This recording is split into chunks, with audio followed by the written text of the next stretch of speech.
మెల్లగా.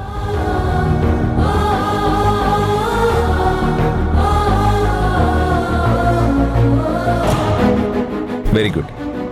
Thank you sir. నాన్ననమ్మా, నీ నాన్నని. నన్ను నాన్న అని ఎప్పుడు పిలుస్తావా అని ఎదురు చూస్తున్నాను. Carry on.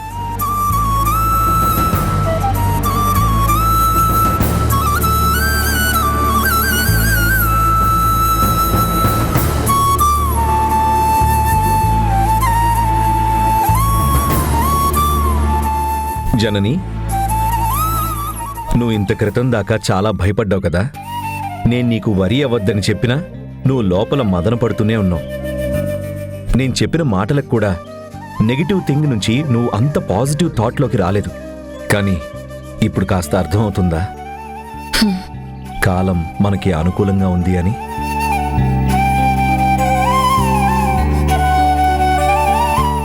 ఈ అనుకూలత ఏదో ఒక 20 ఏళ్ల కిందే ఉండుంటే, అసలు మన పిల్లలు మన నుంచి దూరం కాకుండా ఉండుంటే ఎంత బాగుండేది కదా. ఎస్, బాగుండేది, చాలా బాగుండేది. ధరణిని నర్సుగా కాకుండా ఒక డాక్టర్గా చూసుండేవాళ్ళం. మన ఇంట్లో నాతో కలుపుకొని 4 డాక్టర్లు ఉండేవాళ్ళు. నలుగురా? ఎస్, నేను, తరుణ్, ధరణి, బాలు. అవును, ఆలోచిస్తుంటే అది నిజమే అనిపిస్తుంది. 4 దేవుళ్ళున్న దేవాలయంగా మన ఇల్లు మారేది కదా. అంతేకాదు, ధరణి డాక్టర్ చదివితే మధుతో పాటు ధరణి కూడా ఒకే కాలేజ్లో చదివేది. అదెలా గుణ? అప్పుడు మనం వైజాగ్లో ఉండేవాళ్ళం కదా. Yes, you're right.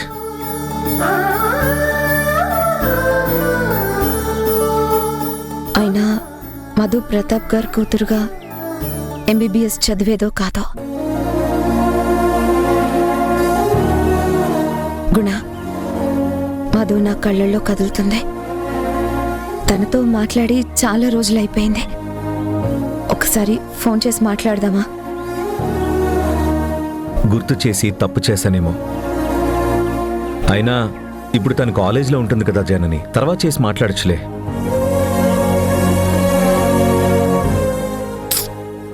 ఫీల్ అవ్వకు జనని, ఈవినింగ్ మాట్లాడదాం, ఓకేనా? పద.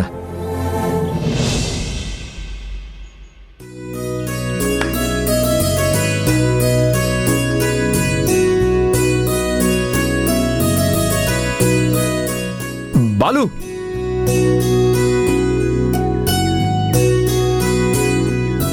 అన్నయ్య. బాలు,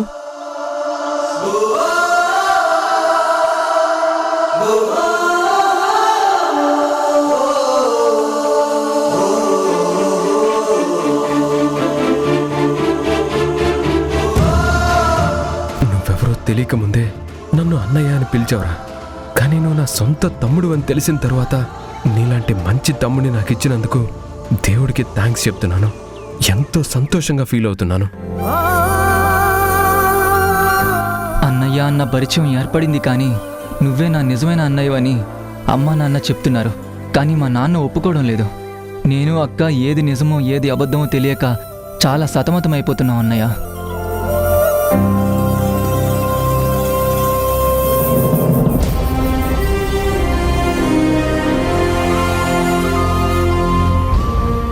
రే తరుణ్, ఎవర్రా? మా తమ్ముడురా బాలు. హాయ్. హాయ్. ఏం చదువుతున్నావు? బీటెక్ చదువుతున్నాను. ఓ సరే తరుణ్, నేను వెళ్తాను. సరేరా, బాయ్. సరే అన్నయ్య, నేను బయలుదేరుతాను. బాలు, ఇంటికేనా? అవునన్నయ్య. పద, నేను డ్రాప్ చేస్తాను. రా.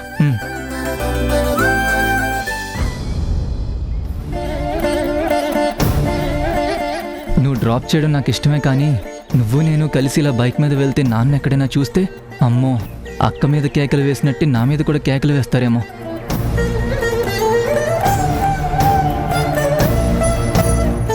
ఏంట్రా బాలు, ఏంటి ఇక్కడే ఆగిపోయావు? వద్దులే అన్నయ్య, నేను వెళ్తానులే, నాకు అలవాటే కదా. అలవాట్లు వేరు, అవకాశం వచ్చినప్పుడు వాడుకోవడం వేర్రా. నేను దించుదానంటున్నాను కదా. రా రారా, డ్రాప్ చేస్తాను, నువ్వు రా.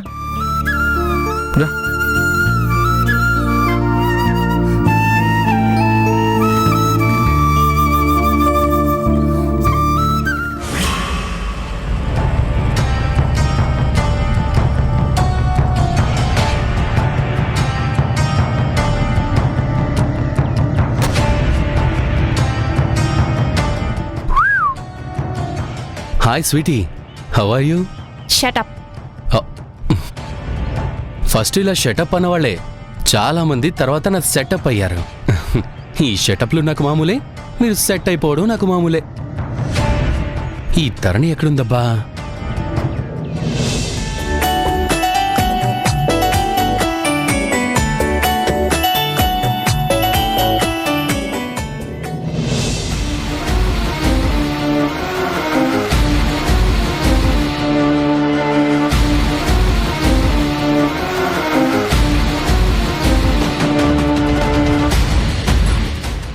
మై డార్లింగ్, ఇక్కడున్నావా?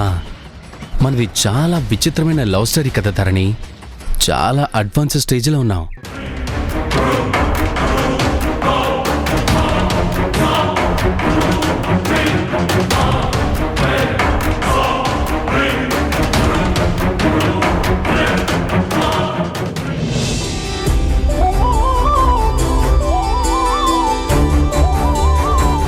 నా కూతురు మీ ఇంటికి వస్తే సుఖంగా సంతోషంగా ఉంటుందన్న నమ్మకం నాకు పోయింది.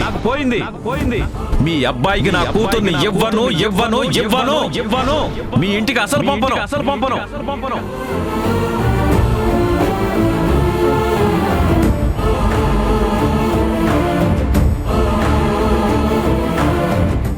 వాట్ ధరణి, నువ్వు ఈ హాస్పిటల్లో నర్స్గా జాయిన్ అయ్యావా?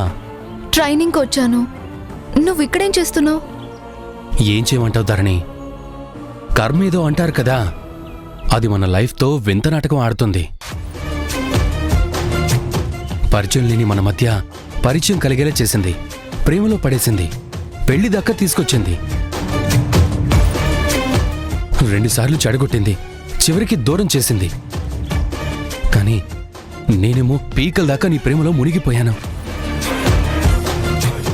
అందుకే కళ్ళు మూసిన నువ్వే కనిపిస్తావు, కళ్ళు తెరిచినా నువ్వే కనిపిస్తావు. ఎక్కడికి వెళ్ళినా నా నీడలా ఉన్నట్టుంది. నా కళ్ళల్లో, నా ఆలోచనల్లో, నా శ్వాసలో, నా ధ్యాసలో, ప్రతి చోట నువ్వే ధరణి.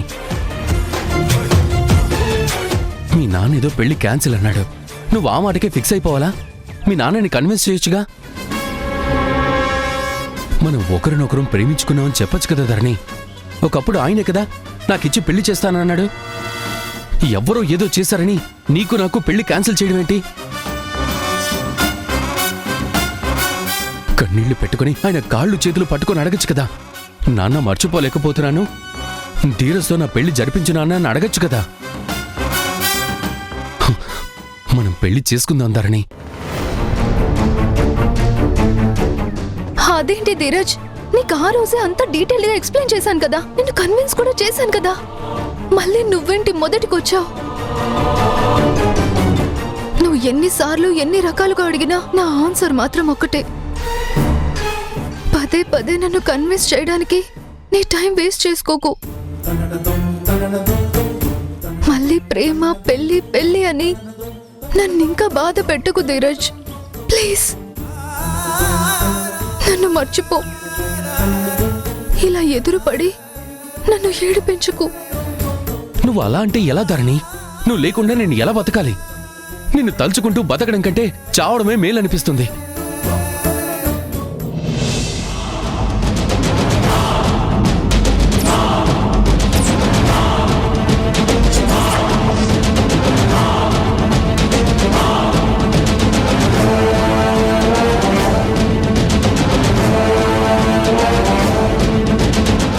బాయ్ ధీరజ్.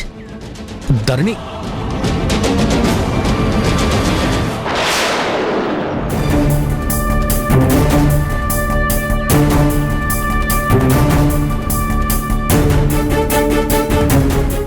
ఏంటి సడన్ గా ఇక్కడ తగలబడ్డావు? మీ అమ్మ నీకు నూరిపోసి పంపించిందా? ఇక్కడ నిఘా పెట్టమని జాబ్ అప్పచెప్పిందా?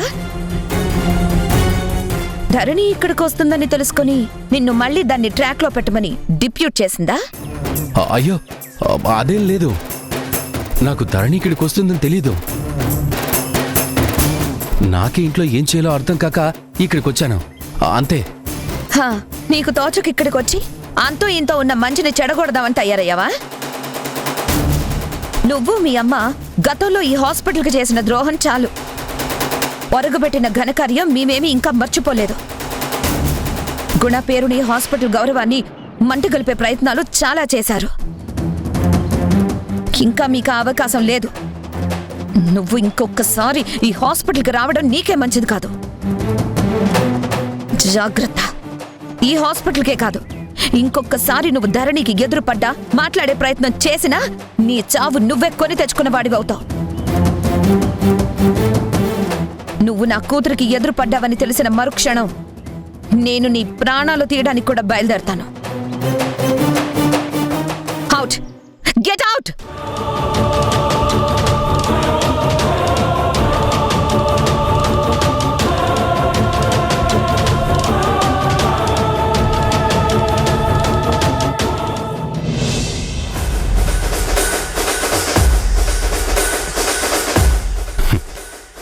నువ్వు నా కాళ్ళు విరిచేయడం నా ప్రాణాలు తీయడం కాదు. అసలు విషయం తెలిస్తే నువ్వే ప్రాణాలు తీసుకుంటావు. లేదా వచ్చి నా కాళ్ల మీద పడి నా కూతుర్ని చేసుకో ధీరజ్ అని బ్రతిమలాడుకుంటావు. కన్నీళ్లతో నా కాళ్ళు కడుగుతావు నీ చేతులతోనే.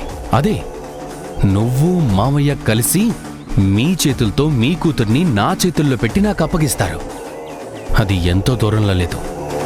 తొందరలోనే ఆ పని చేయాల్సి వస్తుందత్తా.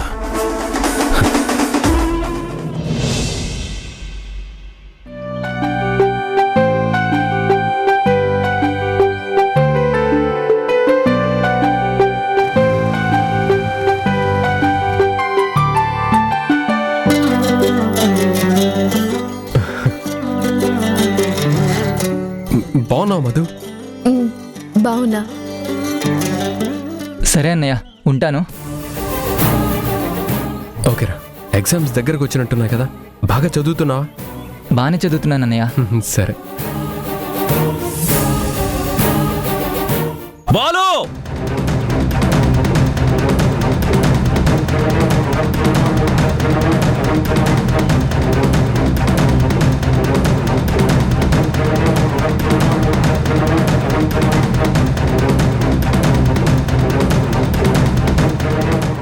ఏంట్రా వాడితో మాట్లాడుతున్నావేంట్రా? మిమ్మల్ని ఆ కుటుంబంతో మాట్లాడొద్దని చెప్పాను కదా. మీ ఇష్టానికి మీరు మాట్లాడేస్తే నా మాటకు విలువ ఇవ్వకపోతే ఏమనుకోవాలరా నేను? ఇంత లెక్కలేనితనం ఎక్కడి నుంచి వచ్చింది నీకు?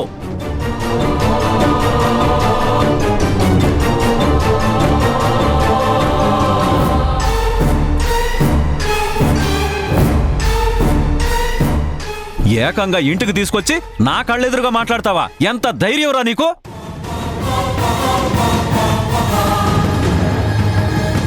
వీళ్లతో మాట్లాడటం నాకు ఇష్టం లేదని నీకు తెలుసు కదా. అయినా ఎందుకురా ఇంటి దాకా తీసుకొచ్చి నా ఎదురుగా మాట్లాడుతున్నావు? ఇలా భయం చెప్తే గాని వీళ్ళు మళ్ళీ మళ్ళీ కలవకుండా ఉండరు. లేకపోతే వీళ్ళు అల్లుకుపోతారు, వాళ్ళు అతుక్కుపోతారు.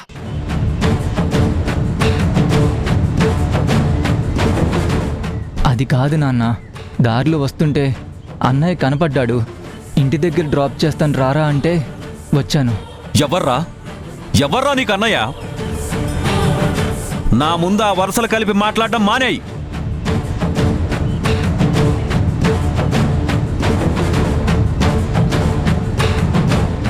దారిన కనిపించే వాళ్ళందరూ నీకు ధరణికి అన్నయ్యలా?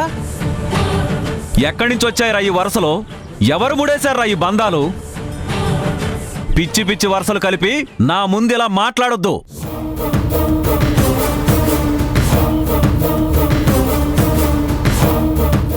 అది కాదండి, ఇప్పుడు బాలు ఏం చేశాడని అంతలా సీరియస్ అవుతున్నారు? నువ్వు మాట్లాడుకో.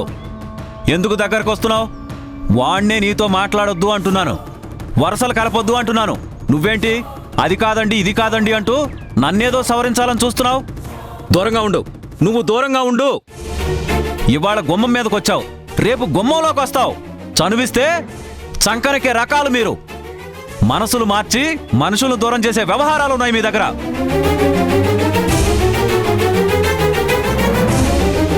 ఇప్పుడు ఏమైందని నాన్న? ఎందుకు అంతలా కోపం పెంచుకుంటున్నారు? అన్న ఇప్పుడు ఏమన్నాడని అలా బాధపడేలా అవమానిస్తున్నారు? మళ్ళీ అన్నయ్య అని పిలుస్తావేంట్రా? ఒక్కసారి చెప్తే అర్థం కాదా? నా మాట అంటే నీకు లెక్క లేకుండా పోతుందా? ముందు నువ్వు లోపలికి పదా.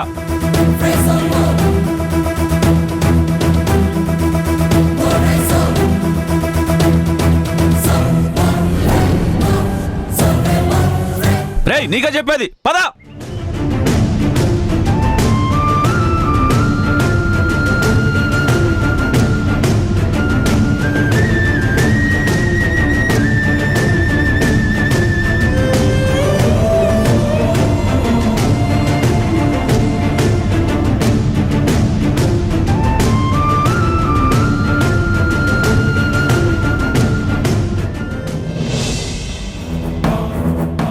నాన్నా అన్నయ్య డ్రాప్ చేసినంత మాత్రాన ఇంత గొడవ చేయాలా? ఇప్పుడు ఏమైంది నాన్నా? ఎవర్రా ఎవరా నీకన్నయ్య? నానా బాలుని కొట్టకండి నానా, వాడు పెద్దవాడయ్యాడు, చేయి చేసుకోవడం బాగోదు నానా. నువ్వు మధ్యలోకి రాకు. నువ్వు ఈ ఇంటికొచ్చిన దగ్గర నుంచే ఇవన్నీ మొదలయ్యాయి. ఇది మా కుటుంబ విషయం. నీకు దీనికి ఏ సంబంధం లేదు. నా పిల్లలను నేను కొడతాను, తిడతాను, ఏమైనా చేసుకుంటాను. నువ్వు నాకేం నీతులు చెప్పాల్సిన అవసరం లేదు. నీ మాట వినాల్సిన అవసరం అంతకన్నా లేదు. పోతలకి వెళ్ళు. రేయ్ చెప్పింది అర్థమైంది కదా? మళ్ళీ ఇంకోసారి మాట్లాడినట్టు కనిపిస్తే ఈసారి అస్సలు సహించను.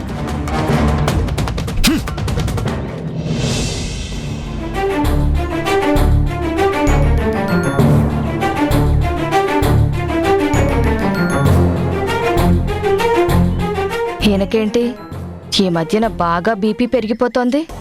ఎవరి మీద పడితే వాళ్ళ మీద చేయి చేసుకుంటున్నాడు. ఆయన వద్దని వారించి వాళ్ళకి భయం లేకుండా చేయడం ఎందుకులే. చివరిదాకా ఏం జరుగుతుందో చూస్తూ ఉండడమే బెస్ట్.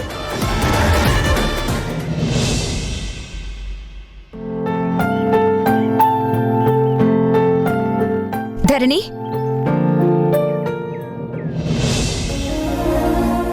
ఎక్కడికి వెళ్తున్నావు? లంచ్ చేయడానికండి. మాతో కలిసి భోంచేద్దు గానరా. నాన్న కూడా నిన్ను భోజనానికి తీసుకురమ్మని పంపించారు. నాన్న రమ్మని పిలుస్తున్నారని అమ్మ పిలుస్తుంది, కానీ ఇది హాస్పిటల్. ఇక్కడికి నేను కూతురుగా రాలేదు, నర్స్ ట్రైనింగ్ అవ్వడానికి వచ్చాను. అందర్నీ వదిలేసి నేను వెళ్ళి వీళ్ళతో భోంచేయడం పద్ధతిగా ఉండదు. పైగా నేను వీళ్ళ కూతుర్నని స్టాఫ్ అందరికీ తెలిస్తే నాకు ట్రైనింగ్ ఇవ్వడం మానేసి రెస్పెక్ట్ ఇవ్వడం ఎక్కువ అవుతుంది. ఏంటి ఆలోచిస్తున్నావు? ఏం లేదు మేడం, నేను నా లంచ్ బాక్స్ తెచ్చుకున్నాను. నేను మా వాళ్ళతో కలిసి భోంచేస్తాను. పర్వాలేదు, ఒక్క పూట కలిసి మాతో భోంచేయచ్చు కదా. ప్లీజ్ రా. లేదు మేడం, నేను మా వాళ్ళందరితో కలిసి తింటాను. లేకపోతే వాళ్ళు మరోలా అనుకుంటారు. నాకేదో ఇన్ఫ్లుయెన్స్ ఉంది, రికమెండేషన్ ఉంది అని నాతో కాస్త దూరంగా మూవ్ అవుతారు. కలిసి వచ్చినప్పుడు సపరేట్గా ఉండడం పద్ధతిగా ఉండదు కదా. నేను మా వాళ్ళతోనే కలిసి భోంచేస్తాను. అది కాదు,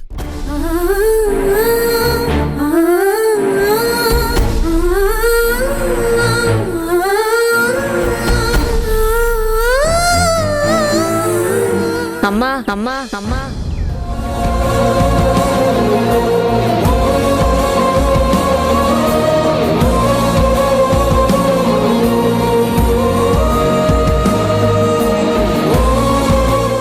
చెప్పండి అమ్మా.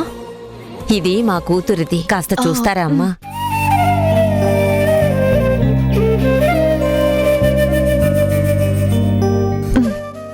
మీరు వెళ్ళి అక్కడ రిసెప్షన్లో కూర్చోండి. లంచ్ టైం కదా, డాక్టర్స్ తినడానికి వెళ్లారు, వచ్చాక చూస్తారు. అలాగే అమ్మా. ఇక్కడ నుంచి రైట్ వెళ్ళండి.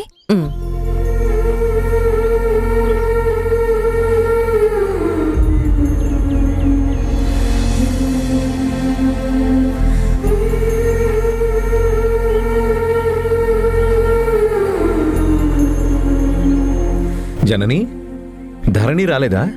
ఏమంది? లేదు గుణ, తను రానుంది. తను కొలీగ్స్తో కలిసి తింటానంది. అందరం కలిసి వచ్చాం, సపరేట్గా తింటే బాగోదు, నేను మా వాళ్ళతో తింటాను అంది. మరి గట్టిగా చెప్పలేదా? చెప్పాను, కానీ రానుంది. ఇట్స్ ఓకే జనని, ఈరోజే కదా తను ఇక్కడికి వచ్చింది. మెల్లమెల్లగా మనకి దగ్గరైనప్పుడు తనే వెతుక్కుంటూ భోజనానికి వస్తుంది. ఫస్ట్ రోజే రాలేదని మనం ఎందుకు డిసప్పాయింట్ అవ్వాలి? ఇంకా తను మేడం సార్ అని దగ్గరే ఉంది కదా. అమ్మా నాన్న అని పిలిచేలోపు ఖచ్చితంగా మనకి దగ్గరవుతుంది, మనతో కలిసి భోంచేస్తుంది. ఓకేనా? సరదా ముందు భోంచేద్దాం, తొందరగా భోంచేద్దాం, మళ్ళీ పేషెంట్స్ వెయిట్ చేస్తుంటారు.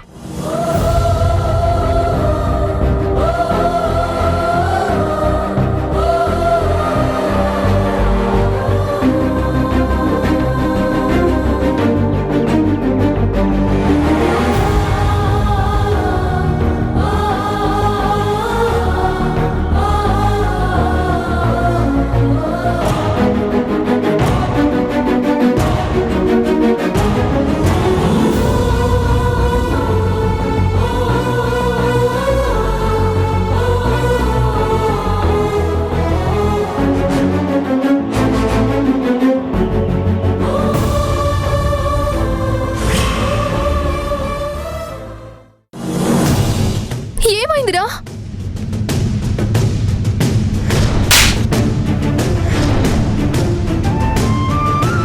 నాన్న నిన్ను కొట్టాడా?